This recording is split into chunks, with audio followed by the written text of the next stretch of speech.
Welcome to my dear students.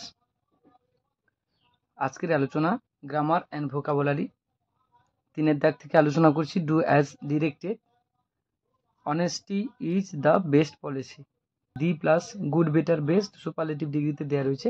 Superlative ডিগ্রিটি অনেকের মধ্যে তুলনা করা হলে পজিটিভ ডিগ্রি নো আদার দিয়ে শুরু করতে হবে, আর কম্পারেটিভ ডিগ্রিতে দেনের পরে এনি আদার বসাতে হবে। তো এখানে honesty is the best policy অনেকের মধ্যে তুলনা করা বোঝাচ্ছে, তাহলে কম্পারেটিভ করতে বলছে সাবজেক্ট আর ভার্ব কোনো চেঞ্জ হবে না। মনে রাখবে সুপারলেটিভ থেকে যদি কম্পারেটিভে আসো তাহলে সাবজেক্ট আর ভার্বের কোনো চেঞ্জ হবে না। Honesty is comparative form good থেকে comparative form better, BETTER, honesty is better. Next then, দেনের পর অনেকের মধ্যে তুলনা হলে any other policy.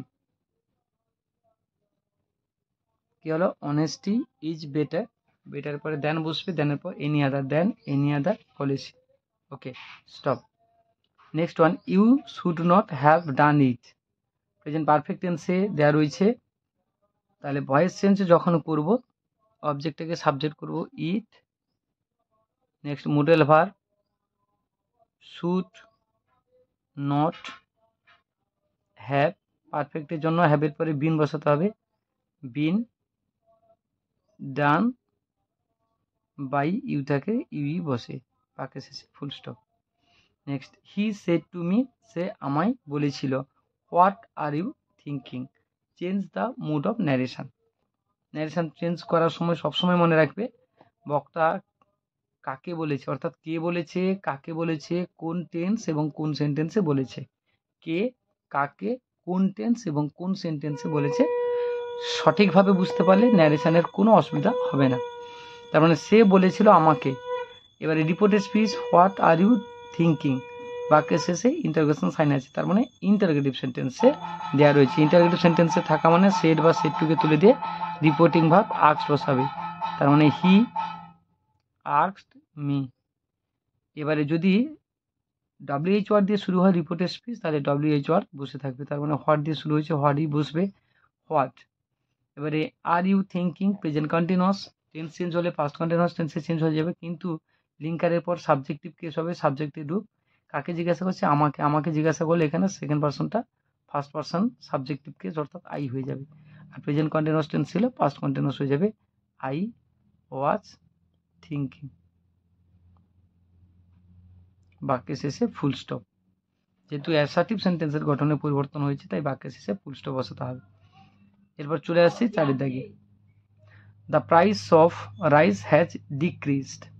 Present perfect tense, decrease মানে হ্রাস পাওয়া, কমে যাওয়া। প্রেজেন্ট পারফেক্ট টেন্স মানে ভার্বের থার্ড ফর্ম হবে, খেয়াল রাখবে। ব্রিং আপ লালন পালন করা, কাম ডাউন নিচে নেমে আসা বা হ্রাস পাওয়া, আর বাস্ট ইনটু ফেটে পড়া, ব্রেক উইথ শেষ হওয়া, আস্ক ফর চাওয়া। নেক্সট, এবারে ডিক্রিজ কমে যাওয়া, তাহলে কি আছে? কাম ডাউন। প্রেজেন্ট পারফেক্ট টেন্স হলে কাম কেম কাম, কাম ডাউন।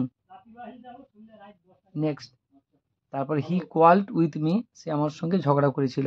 কোয়াল ঝগড়া করা, এখানে বাস্ট ইনটু ফেটে পড়া, এখানে কান্নায় ফেটে পড়া হয় বা প্রতিবাদ করা অর্থেও বাস্ট ইনটু ব্যবহার করা যেতে পারে। তার জন্য এখানে ভার্বের সেকেন্ড ফর্ম V2, এটা তোমাকে জেনে নিতে হবে। তার মানে বাস্টের পাস্ট ফর্ম হচ্ছে burst into.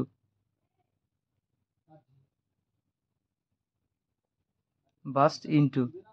Next, he was reared, প্রতিপালন করা হয়েছিল। হি ওয়াজ রিয়ার্ড, তাকে প্রতিপালন করা হয়েছিল বাই হিজ গ্র্যান্ডমাদার। এই ধরনের বাক্যগুলো বেশিরভাগ স্টুডেন্ট ভুল করে ফেলে, তোমরা একটু খেয়াল রাখবে। Subject to be verb, V3 preposition object, তার মানে প্যাসিভ ভয়েসে আছে। প্যাসিভ ভয়েসে ভার্বের সবসময় থার্ড ফর্ম হয়, তার জন্য রিয়ার ভার্বের থার্ড ফর্ম করা আছে, এখানে রিয়ার্ড করা আছে।